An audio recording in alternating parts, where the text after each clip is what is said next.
Hello everyone, I'm Jalissa Garza. Thousands of students headed back to school with eager excitement to see friends, learn new material, but districts had to deal with the newest challenges on their campuses. Staffing, salaries, resources, and safety. Those are just some of the things that our area schools focused on as we entered this new school year. In our series Classroom Challenges, we talk with districts and get an inside look on how they're overcoming challenges. First, we turn to safety. Sinton, Ingleside, and Robstown ISD gave me a close look at how technology and communication will be key in protecting students and staff this school year. These empty hallways will soon be filled with students taking on the new school year. But there is one thing at the forefront of every district leader's mind: safety. Of course, all summer we've been preparing. Preparation. That's been nonstop here at Ingleside ISD. And it's about preparing and training them and making sure they are ready for students in anything that could possibly happen. In June, the district approved to have a safety marshal on campus, a clear backpack policy, and are considering the Guardian program. But it doesn't stop there. We do have metal detectors at all of our secondary campuses this year, and all of our students and staff will be entering in through the metal detectors at the start of each school day. The district also securing doors. In order to actually access these doors, they have to be open from the inside, or you have to have a badge or a master key to actually enter these doors. They've even added bulletproof glass. This glass is actually bulletproof filmed or bullet filmed, and we have that at all of our campuses, and we're looking at actually making additional glass areas in our schools bulletproof film as well. Along with those additions, there's another tool they've added that can be used from your smartphone. It's called Raptor Emergency Management, and it actually links to our Raptor Visitor Management System we've used in the past to track who's in our schools. So if we had some type of an emergency in our building, let's say we had to go into a lockdown, all the teacher has to do, instead of actually getting to a phone and calling, they can get their phone out, which everybody carries their phone, they can click on that lockdown button and then they swipe it. They're not the only district using Raptor technologies. That was our initiative 2 years ago. The Robstown ISD, along with their local law enforcement, also on board. And if there's something that happens, they will be notified as well within a few seconds, and then we're all communicating automatically. Sinton ISD, another district utilizing this tool. Each of our campuses utilizes the Raptor sign-in system for check-in if there are visitors on campus. Thanks to a bond, they were able to do even more. We were able to provide secure what they call vestibules for entry so that people have to be buzzed into the campuses instead of the open access. We also utilize camera systems. Dr. Reddick with Sinton ISD says they too are working with their local law enforcement, from DPS to the local police department. Those three districts shared how technology and communication will be key in their safety protocols. Other South Texas districts like Corpus Christi, West Oso ISD, and St. Pius say they're on that same page, but each in their own way. Take a look. Corpus Christi ISD. It's the largest district in the Coastal Bend, and they're making sure that every campus is safe and secure. I'm sure everyone's seen the list that the governor put out. We are completely compliant with the list. In fact, most of the things that are listed on there we've already done. Things like single point entry, fencing around the entire perimeter, using vestibules. Also, the doors being locked throughout the school day. Members of my team will be doing walkthroughs of all the campuses. We'll be checking exterior doors. We'll also check the classroom doors for functionality. Chief Warnke says the safety measures do not stop there. On top of our cameras, firearm detection software, which will allow us to see someone with a firearm prior to them entering the building. Warnke says thanks to previous bonds, they've been able to keep up with enhancing campuses. The glass will stay in the pane, so if someone came in and tried to break through it or shoot through it, the glass doesn't go away. What that does is it buys us time. His team making sure they train consistently and closely with local law enforcement. In the event that we have a multi-agency response, we each know what the expectations are of the other person. Schools like St. Pius don't have district police like CCISD, but they too work with the same agencies. We also meet with CCPD every single year, and we do the drills. They come here in person and we do a drill, and then we meet and we evaluate what we have in place, and we make it better every single year. The school already has some measures in place, but St. Pius doesn't have bonds to help. so they rely on grants and fundraisers. There's a Kennedy Foundation. We were fortunate this year to receive a large grant from them. We're going to be using that to up our security, allowing them to add another layer of security. One of the things we've added this year is we do have a security guard during our mass. West Oso ISD also adding a similar layer of protection. It sounds simple. It's not going to cost hardly any money. And it's called Parents on Patrol. Superintendent Dr. Conrado Garcia says he wishes they could do more. We're the poorest district in the city of Corpus Christi. Because of this, Dr. Garcia says they were hoping for extra assistance. I was under the impression that as a school superintendent, as a district, we were going to receive a lot of money from the state to work on doors, to work on windows, to work on other safety items that we could use in the school. So far, I haven't seen it, one penny come our way. Without extra dollars, the district can only do so much.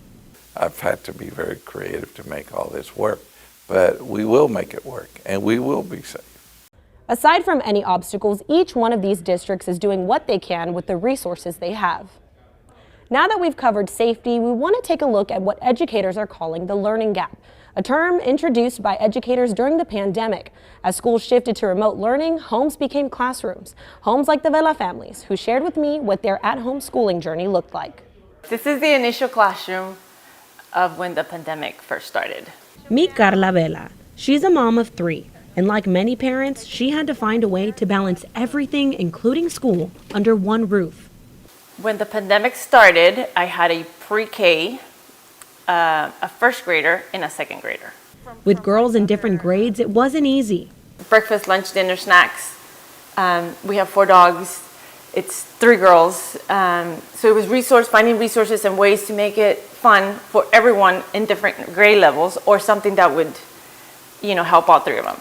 Originally, Vela's daughters were in private school, but when the pandemic hit, their school didn't offer at-home learning, which led them to find a district that did. When I made that decision, it was a big commitment, and I couldn't give up. And they didn't give up either. Committed, and you see that here. This was the schoolroom, and then we got very serious in August. We turned another room into our school, a real school. Despite all this, still, Vela worried about the potential of her girls falling behind. The idea of, are we doing enough? Are we learning enough? Are we keeping up? How is it going to be when they go back? And so she leaned on consistency.